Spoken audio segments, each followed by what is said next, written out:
ዛሬ የምንነጋገርበት የእግዚአብሔር ሐሳብ ዳግም ልደት የሚል ሐሳብ ነው። የመልእክቱን ክፍል ከዮሐንስ ወንጌል ምዕራፍ 3 ነው። ከቁጥር 1 እስከ 21 እናገኛለን። ለእግዚአብሔር ቃል ክብር ለመስጠት እንቆምና ይሄን ክፍል እናነባዋለን። እሺ፣ በጌታ በኢየሱስ ስም አነባዋለሁ። እንደዚህ ይላል። ከፈሪሳውያን ወገን ከአይሁድ አለቆች አንዱ የሆነ ኒቆዲሞስ የተባለ ሰው ነበረ። በሌሊትም ወደ ኢየሱስ መጥቶ ረቢ፣ እግዚአብሔር ከእርሱ ጋር ከሆነ ሰው በቀር አንተ የምታደርጋቸውን ተአምራዊ ምልክቶች ማንም ሊያደርግ ስለማይችል ከእግዚአብሔር ዘንድ የመጣ መምህር እንደሆንክ እናውቃለን አለው። ኢየሱስም መልሶ እውነት እልሃለሁ፣ ማንም ዳግመኛ ካልተወለደ በቀር የእግዚአብሔርን መንግሥት ሊያይ አይችልም አለው። ኒቆዲሞስም ሰው ከሸመገለ በኋላ እንዴት ሊወለድ ይችላል? ዳግመኛ እንዲወለድ ተመልሶ ወደ እናቱ ማኅፀንስ ሊገባ ይችላልን? አለው።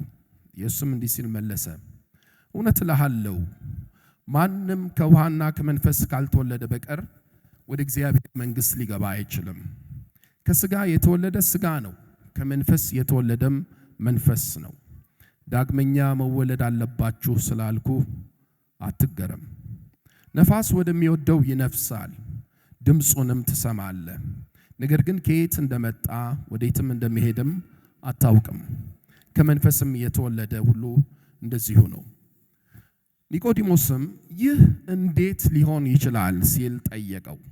ኢየሱስም እንዲህ ሲል መለሰለት፣ አንተ የእስራኤል መምህር ሆነ ሳለ እነዚህን ነገሮች አታውቅምን?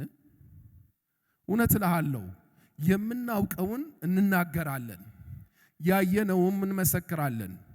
እናንተ ግን ምስክርነታችንን አትቀበሉም። ስለ ምድራዊ ነገር ነግሬያችሁ ያላመናችሁ፣ ስለ ሰማያዊ ነገር ብነግራችሁ እንዴት ታምናላችሁ? ከሰማይ ከወረደው ከሰው ልጅ በቀር ወደ ሰማይ የወጣ ማንም የለም። ሙሴ በምድረ በዳ እባብን እንደሰቀለ የሰው ልጅም እንዲሁ ሊሰቀል ይገባዋል። ይኸውም በእርሱ የሚያምን ሁሉ የዘላለም ሕይወት እንዲኖረው ነው። በእርሱ የሚያምን ሁሉ የዘላለም ሕይወት እንዲኖረው እንጂ እንዳይጠፋ እግዚአብሔር አንድያ ልጁን እስከ መስጠት ድረስ ዓለሙን እንዲሁ ወዷልና። እግዚአብሔር ልጁን ወደ ዓለም የላከው በዓለም ለመፍረድ ሳይሆን ዓለምን በእርሱ ለማዳን ነው። በእርሱ የሚያምን ሁሉ አይፈረድበትም። በእርሱ የማያምን ግን በአንዱ በእግዚአብሔር ልጅ ስም ስላላመነ አሁኑኑ ተፈርዶበታል።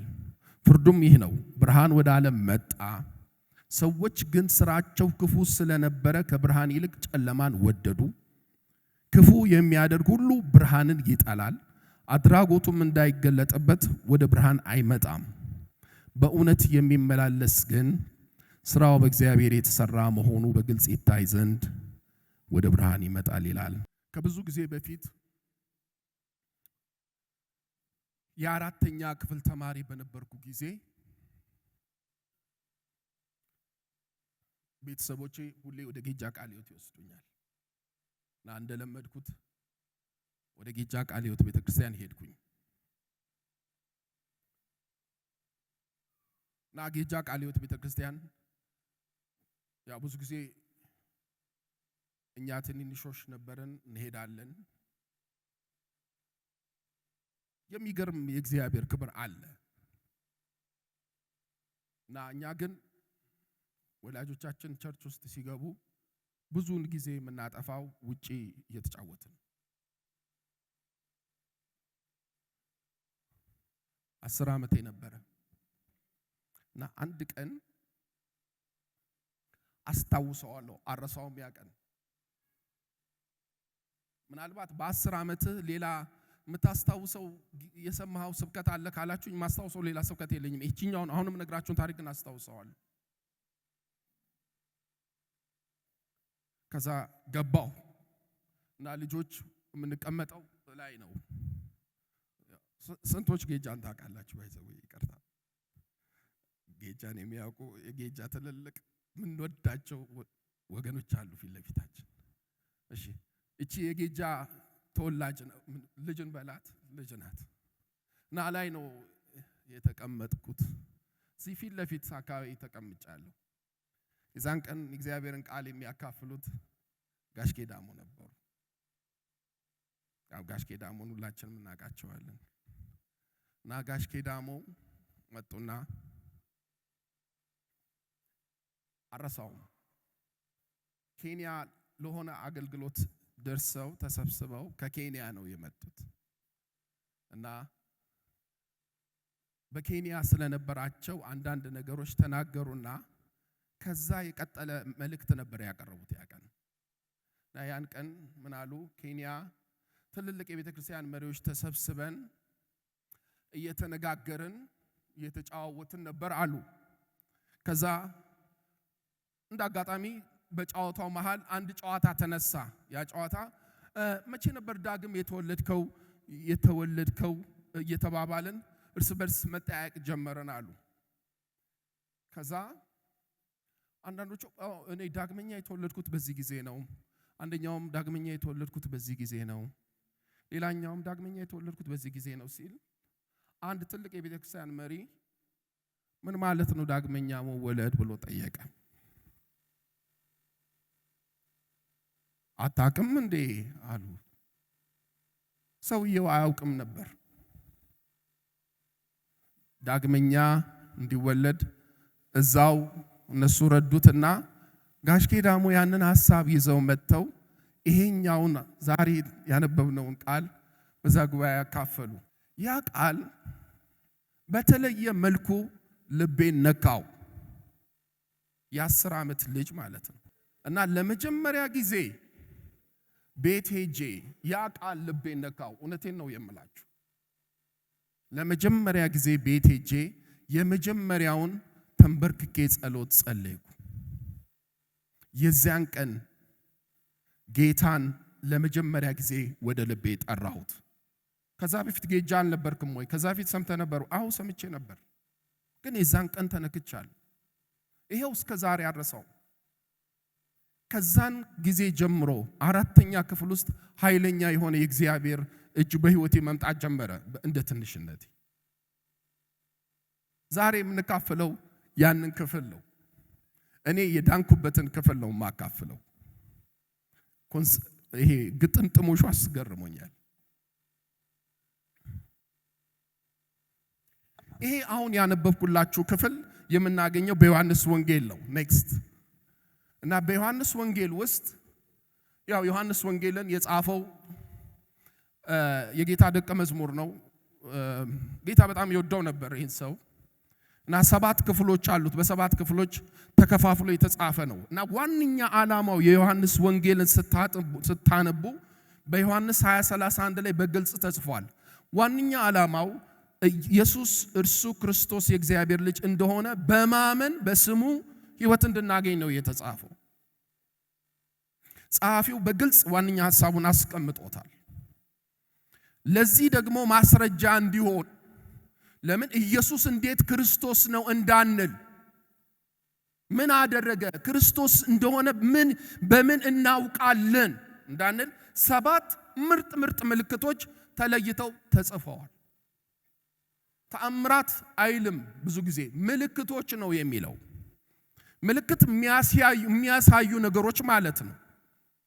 የሚገልጡ ነገሮች፣ የሚረዱ ጉዳዮች ማለት ነው። ጌታ ኢየሱስ 7 ምልክቶች ካደረጋቸው ከብዙ ተአምራቶች መካከል ዮሐንስ በመንፈስ ቅዱስ እየተመራ መርጦ 7 ምልክቶችን በዚህ ክፍል ውስጥ እናገኛለን።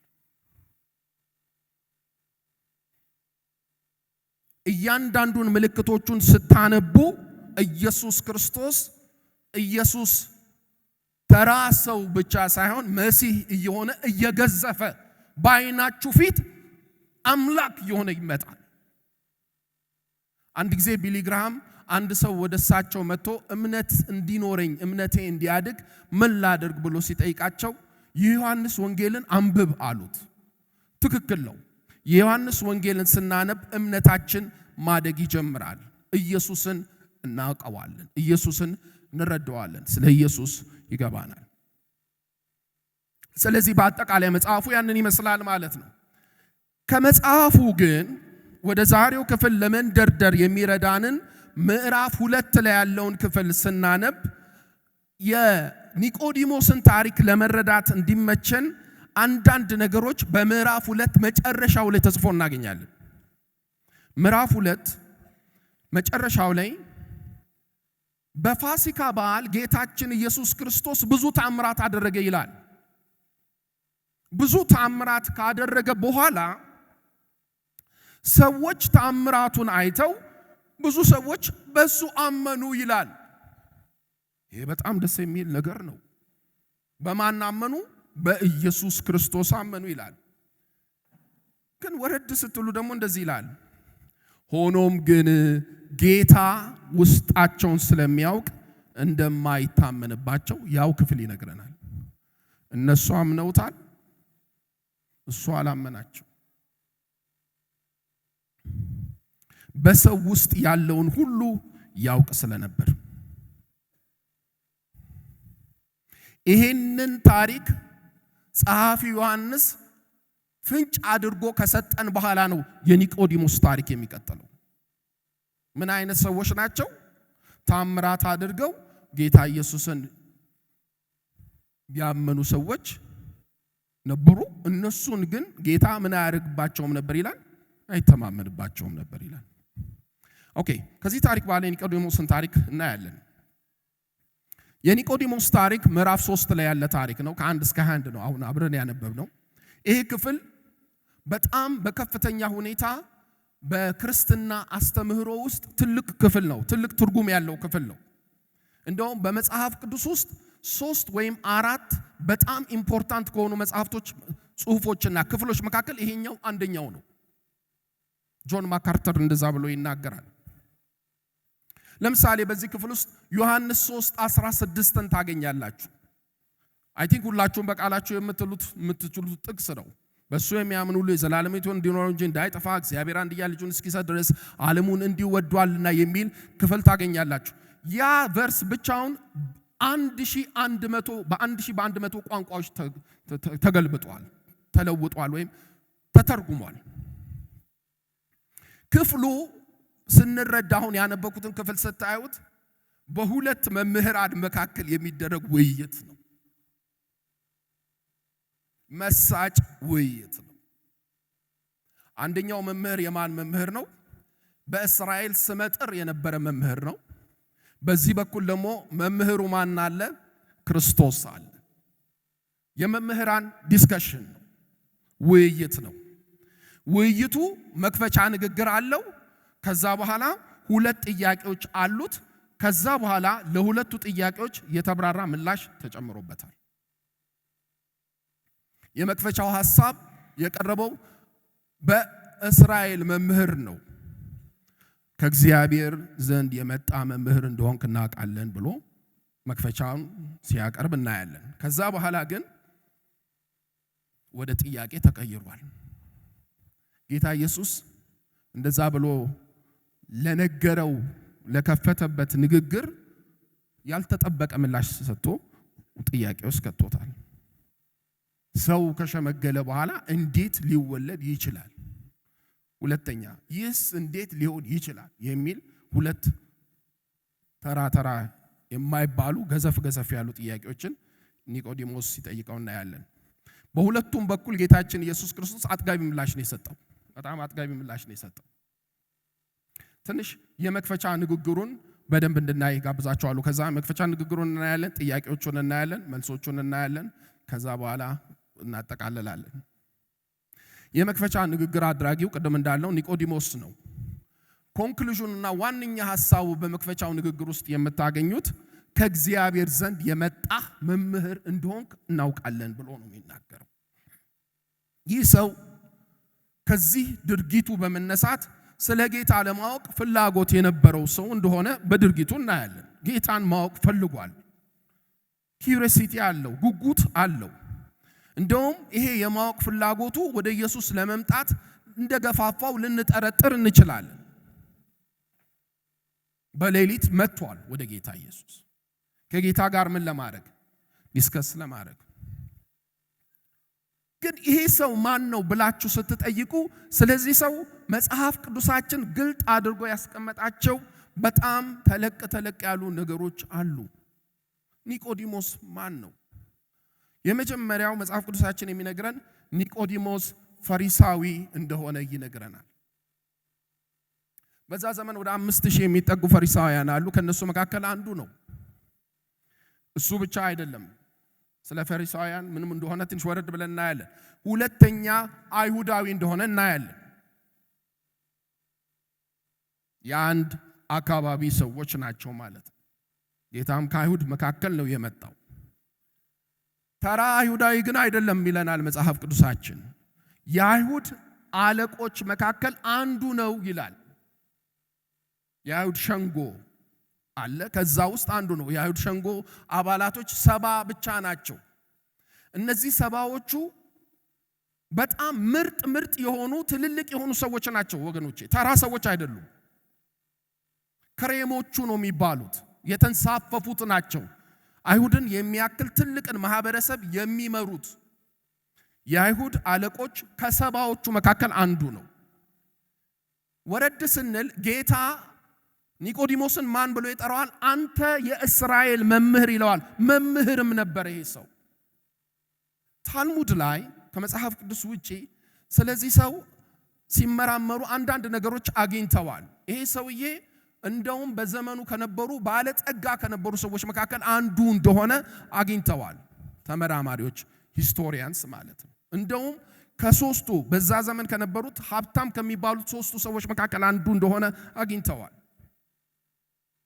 ገዘፍ ያለ ሰው ነው ማለት ነው። ተለቅ ያለ ሰው ማለት ነው። እና ወደ ጌታ መጥቶ ግን ፖላይትሊ ረቢ ብሎ ነው የሚጠራው። ረቢ ወይም መምህር ማለት በአክብሮት የተሞላና በማሞገስ የተሞላ ስም ነው ለጌታ የሰጠው። እና በሚገርም ሁኔታ የጌታን አገልግሎት ይከታተል እንደነበረ ፍንጭ ይሰጠናል። ጌታ የሚያደርገውን ታምራት አይቶ ይሄ ሰውዬ ብቻውን እነዚህን ታምራቶች ሊያደርግ አይችልም። ማን አለ ከሱ ጋር? ማን አለ?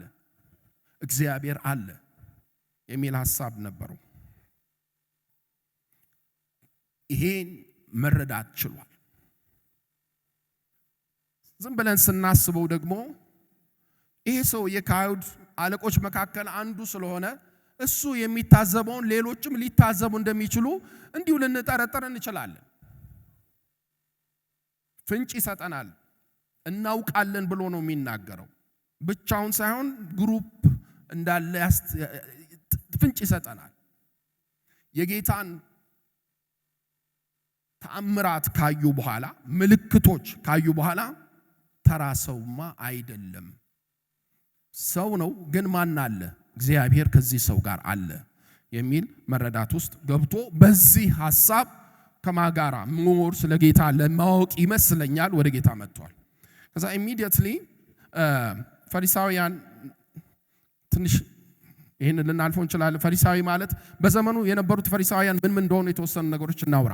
የመጀመሪያው ፈሪሳውያን ማለት የሙሴንና የአባቶችን ወግ አጥብቀው የሚይዙ ኮንሰርቫቲቮች ናቸው። ቁጥራቸው በዛ ያለ አይደለም፣ ግን በጣም ጠባቂ አጥብቀው የሚከተሉ ኮንሰርቫቲቭ የሆኑ ቀና የሆኑ የህብረተሰብ ክፍሎች ናቸው። ከፍተኛ የሆነ ሃይማኖታዊና ፖለቲካዊ ተጽዕኖ ማሳደር ይችላሉ።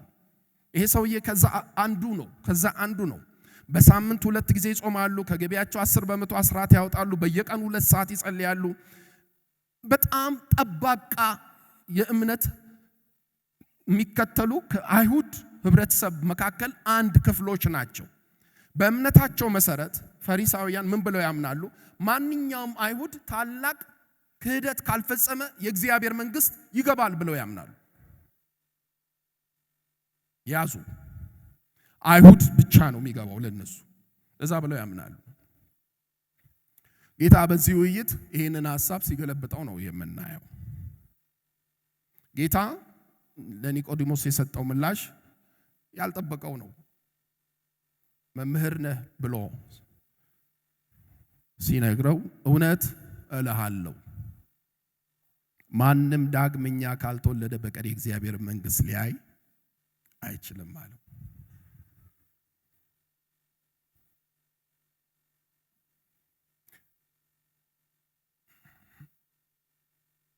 ይሄ ሰውዬ ሊጠብቀው የሚችለው ምላሽ አይደለም የተሰጠው፣ ግን ጌታ ሰጥቶታል። ትንሽ ቀደም አለፍ ብዬ እንዳወራሁት ጌታ በውስጣቸው ያለውን ያውቅ ነበር ይላል አይደል? ስለዚህ ጌታ ሲሰጥ የልብን አይቶ ነው የሚሰጠው። ንግግራችን ብቻ አይደለም ጌታ የሚያየው፣ ልባችን ጭምር አይቶ ነው ምላሽ የሚሰጠው። ሲጀምረው ምላሹን ምን ብሎ ነው የጀመረው? ጌታ እውነት እውነት እልሃለሁ ብሎ ነው የጀመረው። ባይ ዘ ዌይ እዚህ ባነበብኩት በ21 ቁጥሮች ውስጥ 3 ጊዜ እውነት እውነት እልሃለሁ ሲል ታዩታላችሁ። ጌታ ሁሉም ምላሽ ሲሰጥ እውነት እውነት እልሃለሁ እያለ ነው የሰጠው። ጌታ እውነት እውነት እልሃለሁ ሲል የተቆረጠ ጉዳይ ነው ማለት ነው። ስንት ሰው ሰማኝ? አልሰማችሁኝም? ስንት ሰው ሰማኝ? እስኪ የሰማኝ ሰው ይሄ ሰውዬ ምን አይነት ሰውዬ ነው? ፈሪሳዊ ነው። እግዚአብሔር መንግስት እንደሚገባ ቅድም በፈሪሳውያን እምነት ውስጥ ያውቃል። ጌታ አሁን አትገባም አለው። ይሄ ሰው ብዙ የሚደክም ሰው ነው። አትገባም አለው። ምን ካልሆንክ ዳግመኛ ካልተወለድክ። የጌታ ምላሽ ከኒቆዲሞስ መክፈቻ ንግግር ጋር የተገናኘ ባይመስልም እጅግ አስፈላጊው ግን ነበር። ይሄ ዳግመኛ መወለድ የሚለው ሐሳብ አዲስ ጅማሮ፣ አዲስ ፍጥረት የሚሉ ቀጥተኛ የሆኑ ትርጉሞች አሉት። የጌታ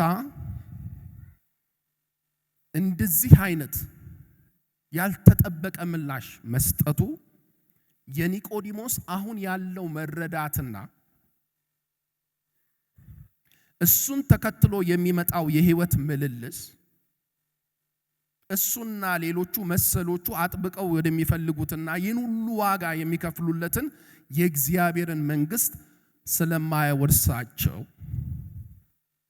ከብርቱ ፍቅር መንጭቶ ወደ እግዚአብሔር መንግስት ለመግባት ምን መደረግ እንዳለበት በግልጥ ማስረዳት ነበር።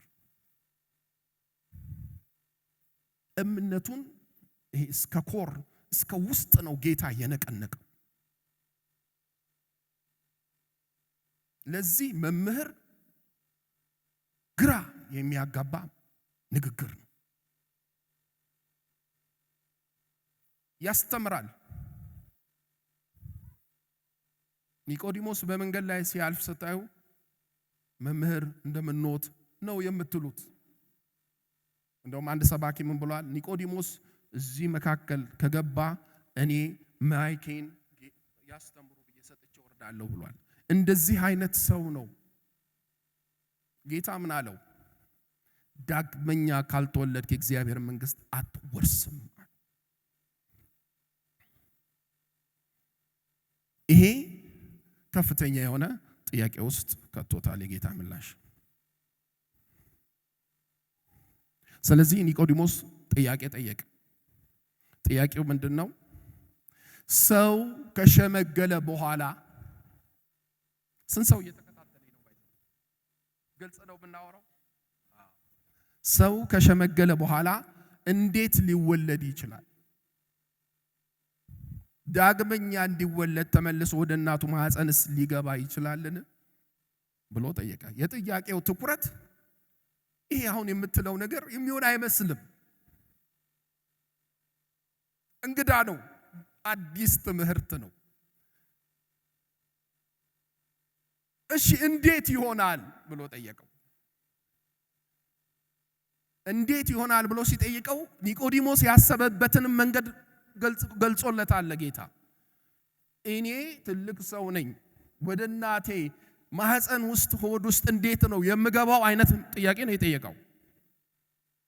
ጌታ ኢየሱስ ለዚህ ጥሩ ምላሽ ሰጠ። እንዲህ አለው። ኢየሱስም እንዲህ ሲል መለሰ። ቁጥር 5 ላይ እናውጣ። እንዲህ ሲል መለሰ፣ እውነት እልሃለሁ። ድጋሚ እውነት እልሃለሁ መጀመሪያ ላይ ተብሏል አይደል? ተደገመ። ስንት ሰው ሰማኝ? ምንድነው ያለው ጌታ? እስኪ በሉ። ደገመው። እውነት እልሃለሁ ማንም ከውሃና ከመንፈስ ካልተወለደ በቀር ተጨማሪ ዲቴልስ መጀመሪያ ዳግመኛ ነበር አይደል ያለው ጌታ? ዳግመኛ። አሁን እንዴት እየተመለሰ ነው? ማንም ከውሃና ከመንፈስ ካልተወለደ በቀር ወደ እግዚአብሔር መንግሥት ሊገባ አይችልም። ከሥጋ የተወለደ ምንድነው? ሥጋ ነው። ከመንፈስ የተወለደስ መንፈስ ነው። ዳግመኛ መወለድ አለባችሁ ስላልኩ አትገረም። ነፋስ ወደሚወደው ምን ያደርጋል? ይነፍሳል፣ ድምፁንም ትሰማለህ፣ ነገር ግን ከየት እንደመጣ ወዴት እንደሚሄድም አታውቅም። ከመንፈስም የተወለደ ሁሉ እንደዚሁ ነው። የጌታ መልስ ውልደቱ አንተ እንደምታስበው አይደለም አለ። ውልደቱ አንተ አሁን እያሰብክ ያለው አይደለም። ስለ ሥጋዊ ውልደት አይደለም እያወራው ያለሁት ውልደቱ ስለምንድን ነው? መንፈሳዊ ነው። ደግሞ የምትወለደው ከየት ነው? በውሃና በመንፈስ ነው የምትወለደው። እንደምታስበው አይደለም። አንድ ጥያቄ ልጠይቃችሁ። ስንቶቻችሁ ለመወለድ ገንዘብ ከፍላችኋል? በዚህ ጉባኤ አልሰማችሁ? ልድገመው፣ ሪፍሬዝ ላድርገው። በራሳችሁ ጥረት የተወለዳችሁ ሰዎች እስኪ ከዚህ ጉባኤ ነው። ስለ ሥጋዊ መወለድ ነው የምናወራው። ለእናታችሁ ገንዘብ ከፍላችሁ አይደለ ለመወለድ። እናንተ ራሳችሁ አላወቃችሁትም፣ ተወልዳችኋል። ስትወለዱ አዋጣችሁ አይደለም የተወለዳችሁት፣ ተወልዳችኋል። የራስ ጥረት የለበትም። ልክ እንደዛው መንፈሳዊ ውልደትም እንደዛው ነው። ዳግመኛ መወለድም እንደዛው ነው። በራስህ የምትደክመው በራስህ የምታመጣው አይደለም። ትወለዳለህ። ማን ይወልዳል? ውሃውና መንፈሱ ይወልዱሃል። ሃሌሉያ። የራስ ጥረት የለበትም። በሚያነጻን በእግዚአብሔር ቃል ውሃና በውስጣችን በሚያድረው መንፈስ ቅዱስ ዳግመኛ እንወለዳለን። ተወልደናል። ጌታ አስረዳው፣ ሪፍሬም አደረገው፣ አስተካከለው እይታውን። ይሄ ሰውዬ እንደዚህ ወደዚህ መለሰው። ቀጠለ። ሌላኛ ነገር ተናገረ። የሚወለደው ሰውዬ ደግሞ ባህሪ አለው። ባህሪው እንደ ንፋስ ነው አለ። ንፋስ ሁለት አይነት ባህሪያት አለው። የተገለጠና ያልተገለጠ ባህሪያት አለው። ለምሳሌ ንፋስን በዚህ በኩል ንፈስልኝ ልትሉታችሁ ወደሚወደው ይነፍሳል። ነገር ግን ድምፁን መስማት ትችላላችሁ። ድምፁን ሴንስ ታደርጉታላችሁ። ንፋሱን ግን አታዩትም። ልክ ዳግመኛ ሲወለድ ሰውም እንደዛ ነው የሚሆነው። ግን አንድ ማወቅ ያለብን ነገር የሚያስገርም ነገር አይደለም ማለት። አሜን። ጌታ አልተሳሳተም። የሚያስደንቅ ነገር አይደለም የነገርኩ፣ እንደውም ተራ ነገር ነው። መጽሐፍ ቅዱሳችን በሕዝቅኤል 36 ላይ እንደዚህ ይላል። እዛ ጋር ተጽፏል። ንጹህ ውሃ እረጫችኋለሁ፣ እናንተም ምን ትሆናላችሁ? ንጹህ ትሆናላችሁ። ከርኩሰታችሁ ሁሉና ከጣዖቶቻችሁ ሁሉ ምን አረጋችኋለሁ? አነጻችኋለሁ። አዲስ ልብ ምን አረጋለሁ? እሰጣችኋለሁ። እስኪ እዚህ ጋር እስራት ያላችሁ እኔ ነኝ የሚለው አይደል? እሰጣለሁ፣ አነጻለሁ። ከዛስ አዲስ መንፈስ በውስጣችሁ ምን አረጋለሁ? አሳድራለሁ። የድንጋይ ልባችሁ እንዳንተ ምን አረጋለሁ? አስወግዳለሁ። የሥጋንም ልብ ምን አረጋለሁ? እሰጣችኋለሁ። መንፈሴን በውስጣችሁ ምን አረጋለሁ? አሳድራለሁ። ሥርዓቴን እንድትከተሉ ሕጌን በጥንቃቄ እንድትጠብቁ ምን አደርጋለሁ? ማን ነው አድራጊው? እሱ። ከዛስ ሕዝቤም ትሆናላችሁ፣ እኔም አምላክ ሆናችኋለሁ። ኪንግደም ተመሰረተ። መንግስት። የማን መንግስት? የእግዚአብሔር መንግስት። እንግዳ አይደለም ማወራ፣ የምታነበው መጽሐፍ ላይ ያለ ታሪክ ነው። ጌታ ያድነን። ኦኬ፣ አልገባውም፣ ሰውየው አልገባውም። አሁንም ሁለተኛ ጥያቄ አለው። ይህ እንዴት ሊሆን ይችላል? ጌታ ሁለተኛው መልስ የጀመረው በሐዘን ድምጸት ነው።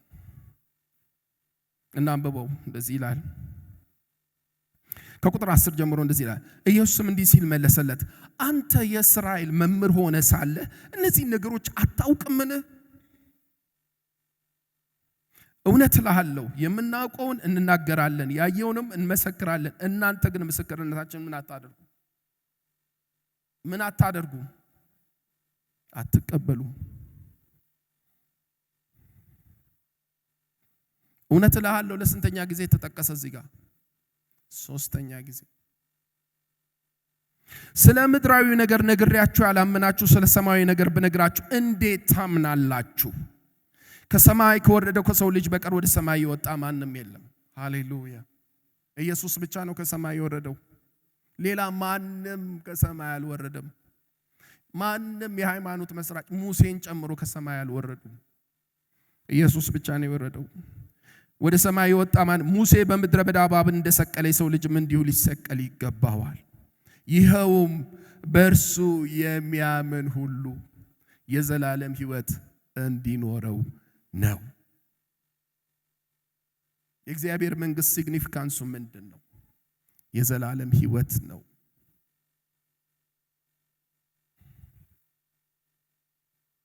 ጌታ ይሄ ነገር እንዴት አታውቅም ብሎ ጀመረ። አንተ ምንድነህ? የእስራኤል መምህር ነህ። እነዚህ ነገሮች ለአንተ እንግዳ ሊሆኑ አይጠበቅም።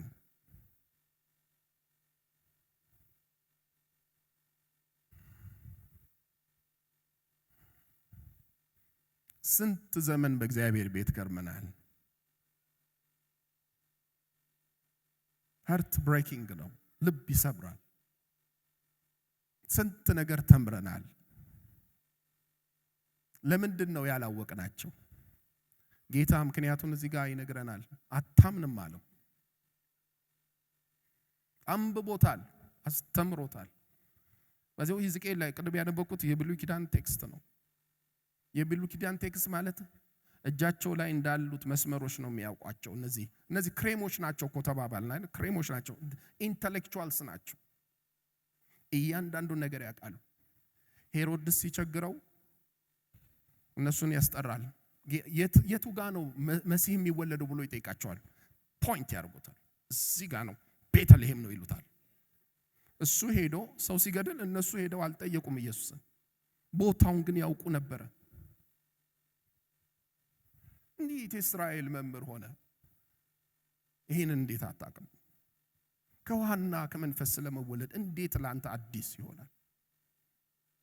ዳግመኛ መወለድ እንዴት አዲስ ይሆናል?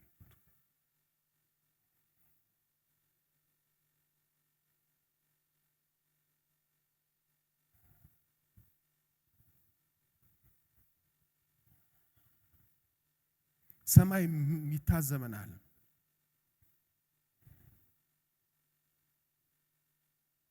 ሰማይ ያየናል። ስንቶች የምናነበውን መጽሐፍ እናምነዋለን። ወገኖች ይሄ እንዴት ይሆናል የምንለው ስለማናምን ነው። ስለማናምን ነው። ጌታም የሰጠው መድኃኒት ለዚህ ለእንዴት ይሆናል ጥያቄ እመን ነው።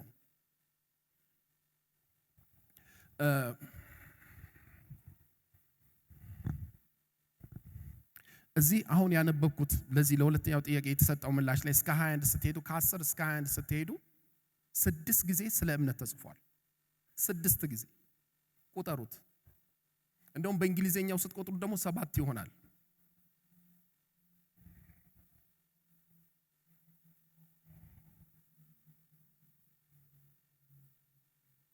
ምናቀውን እንናገራለን ጌታ ነው የሚለው። በድጋሚ እውነት እያለው ማለት ሶስተኛ ጊዜ እውነት እያለው ማለት ያየነውን ምን እናደርጋለን? እንመሰክራለን። እናንተ ግን ምን አታደርጉም? ምስክርነታችንን ምን አታደርጉም? አትቀበሉም።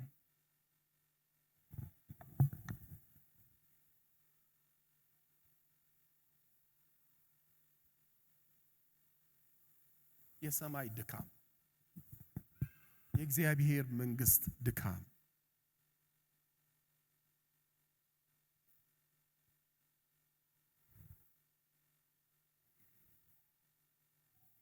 እንዴት ሊሆን ይችላል?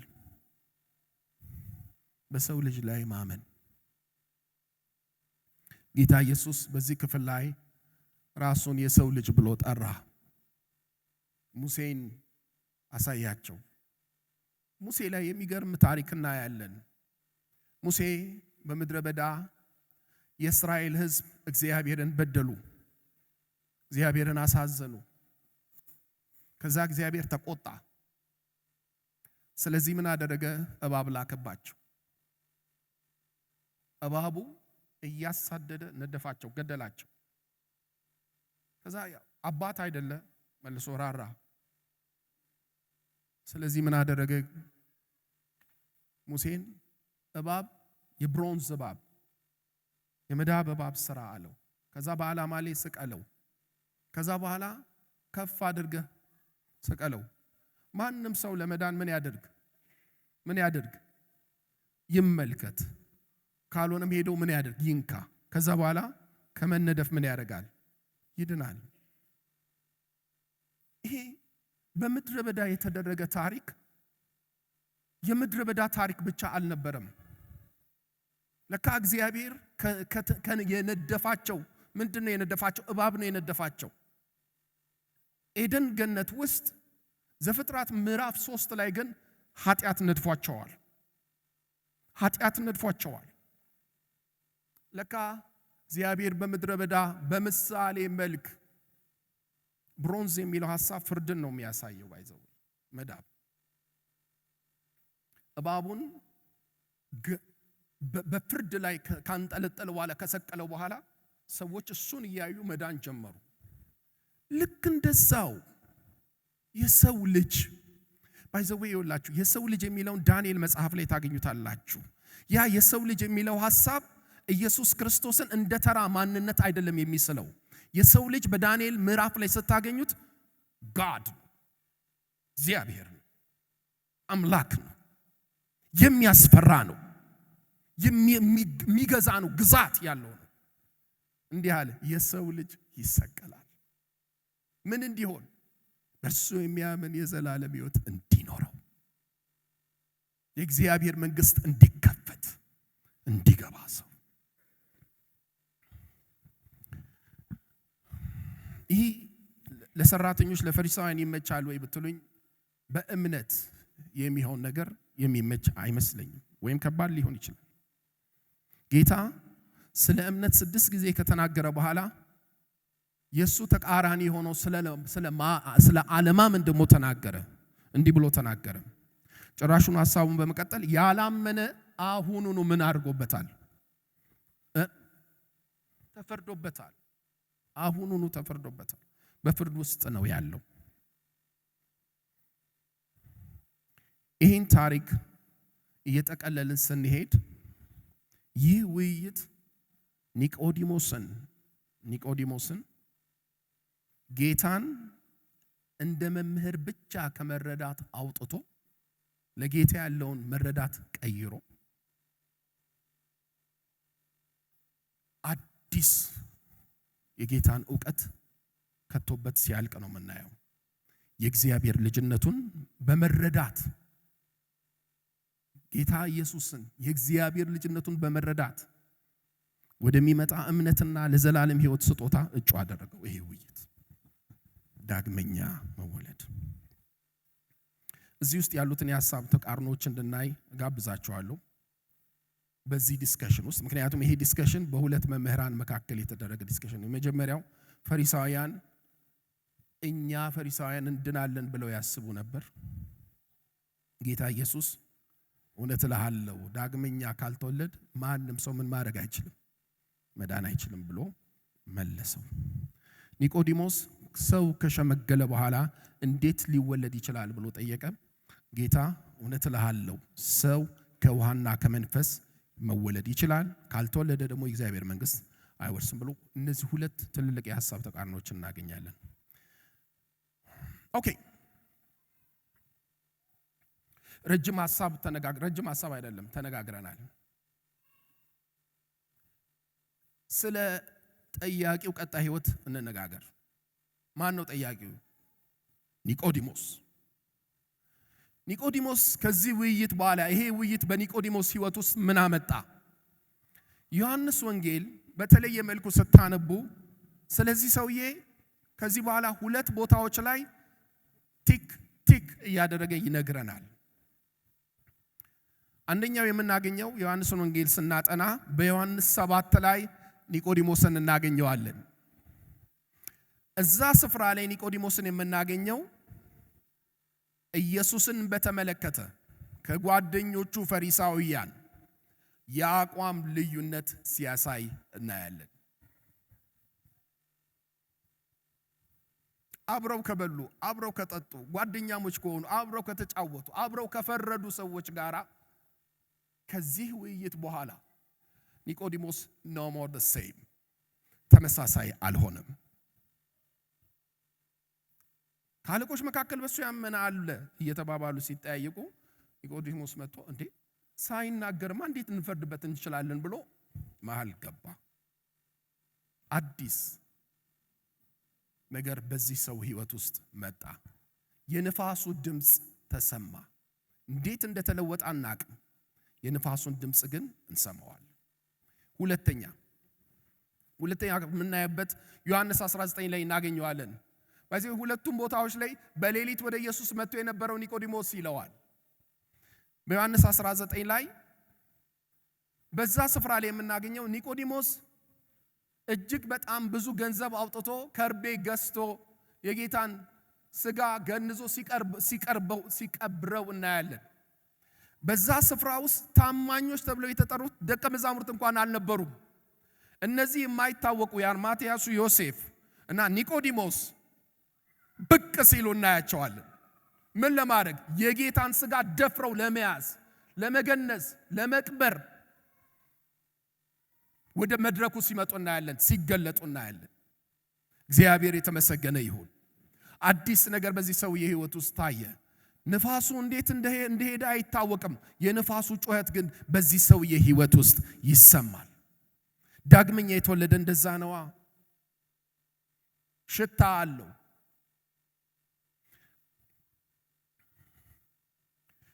ወረድ ብለን ስናይ ይሄ ሰው የጌታ ትምህርት ቀየረው። በቀጣይ ህይወቱ ከመጽሐፍ ቅዱስ ውጪ ያሉ ታሪካዊ ወጎች ስለ ኒቆዲሞስ አንዳንድ ነገሮች ይነግሩናል። ኒቆዲሞስ በጴጥሮስና በዮሐንስ እጅ ተጠመቀ የሚል ታሪክ እናገኛለን። እሱ ብቻ አይደለም። በዚህ እምነቱ ምክንያት ከሰባዎቹ መካከል አንዱ ነበር አይደል? ኒቆዲሞስ ዋጋ ከፈለ፣ ተባረረ። መባረር ብቻ አይደለም። ቅድም ሳወራችሁ በጣም ወልዚየስት የነበረ ሰው እንደሆነ ይጠረጠር ነበር። እጅግ በጣም ድህነት ውስጥ ገብቶ መጨረሻ በአክራሪ አይሁዶች ተወግሮ ነው የሞተው። Can you see the difference? ከኢየሱስ ጋር የነበረ ግንኙነት የዚህ ሰውዬን ህይወት ለወጠው።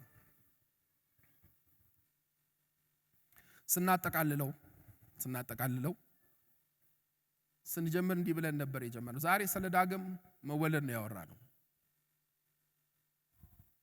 ዳግም መወለድ የእግዚአብሔር ቃልና የእግዚአብሔር መንፈስ ከእኛ አንዳች ነገር ኮንትሪቢዩት ሳናደርግ በህይወታችን ውስጥ የሚደረግ መንፈሳዊ ውልደት ነው። መንፈሳዊ ስራ ነው። አዲስ ጅማሮ ነው። አዲስ ፍጥረትነት ነው። ይህንን ነው ያወራን። በዚህ ውስጥ የአንድ ሰው ታሪክን አይተናል፣ ኒቆዲሞስን። ግን ስንጀምር እንዲህ ብለን ነው የጀመርነው። ምዕራፍ 2 ላይ ብዙ ሰዎች የጌታን ተአምራት አይታችሁ በጌታ ላይ አምናችሁ ሊሆን ይችላል። ምዕራፍ 2 ዮሐንስ ወንጌል ግን የሚነግረን እኛ ማመናችን ብቻ እንደማይበቃ ነው። ጌታ ምን ሊያደርገን ይገባል? ሊተማመንብን ይገባል። ምናልባት ልክ ቅድም መግቢያ ላይ እንዳወራኋችሁ እንደ ቤተክርስቲያን መሪው እንደነበረው ሰውዬ ዳግመኛ መወለድ ምንድነው ብሎ እንደጠይቀው ማለት ነው። ጋሽ ጌዳሙ እንደነገሩን ምናልባት በዚህ ጉባኤ የኛ ቸርች አባል ግን የእግዚአብሔር መንግስት አባል ያልሆናችሁ ሰዎች ልትኖሩ ትችላላችሁ።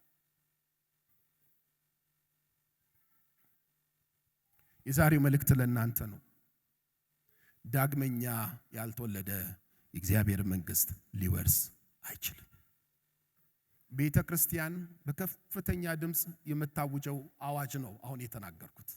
ለዓለም ሁሉ ያለን መልእክት ነው። በቪዲዮ የሚያዩት ሁሉ እንዲሰሙን የሚያስፈልገው ዳግመኛ ያልተወለደ የእግዚአብሔር መንግስት መውረስ አይችልም። ያ ከውጭ ብቻ ሳይሆን ከቤታችን ይጀምራል፣ ከኛ ውስጥ። የጌታ መልእክት ለእናንተ አለ ማለት ነው። ዳግመኛ ልንወለድ ይገባል።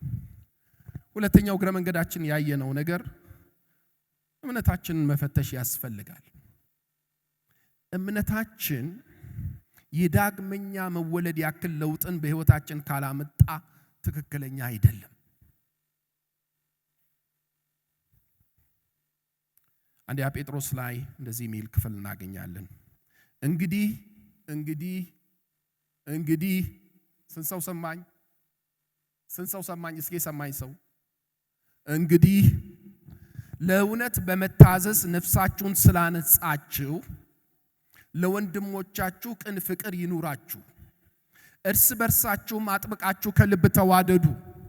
ዳግመኛ የተወለዳችሁት ከሚጠፋ ዘር ሳይሆን ሕያው በሆነና ጸንቶ በሚኖር በእግዚአብሔር ቃል አማካኝነት ከማይጠፋ ዘር ነው። ምክንያቱም መጽሐፍ እንደሚል ስጋ ለባሽ ሁሉ እንደ ሳር ነው። ከስጋ የተወለደ ስጋ ነው፣ እንደ ሳር ነው። ክብሩም ሁሉ እንደ ሜዳ አበባ ነው። ሳሩ ምን ያደርጋል? እንደ ሳር የሆነው ስጋ ይጠወልጋል፣ አበባም ይረግፋል። የጌታ ቃል ግን ለዘላለም ምን ይሆናል? ጸንቶ ይኖራል። የተሰበከላችሁም የምስራችሁ ቃል ይህ ነው ይላል አንደኛ ጴጥሮስ። ሌላ ሁለተኛውን ዮሐንስ ወንጌል ምዕራፍ 1 ላይ ያለውን ክፍል እናነብና እንጸልያለን። ለሰው ሁሉ ብርሃን ሰጪ የሆነው እውነተኛ ብርሃን ወደ ዓለም ይመጣ ነበር። እርሱ በዓለም ውስጥ ነበረ። ዓለም የተፈጠረውም በእርሱ ቢሆንም እንኳን ዓለምን አላረገውም፣ አላወቀውም። ወደ ራሱ ወገኖች መጣ፣ የገዛ ወገኖቹም ግን ምን አላረጉም? አልተቀበሉትም። ለተቀበሉትና በስሙ ላመኑት ሁሉ ግን ምን አረጋቸው? የእግዚአብሔር ልጆች የመሆን መብት ሰጣቸው። እነዚህ ከማን ተወለዱ? ማን ነው ወላጁ? እግዚአብሔር ወለዳቸው። ከእግዚአብሔር ተወለዱ እንጂ ከደም ወይም ከስጋ ፈቃድ ወይም ከወንድ ፈቃድ ምን አላረጉም? አልተወለዱም ይላል።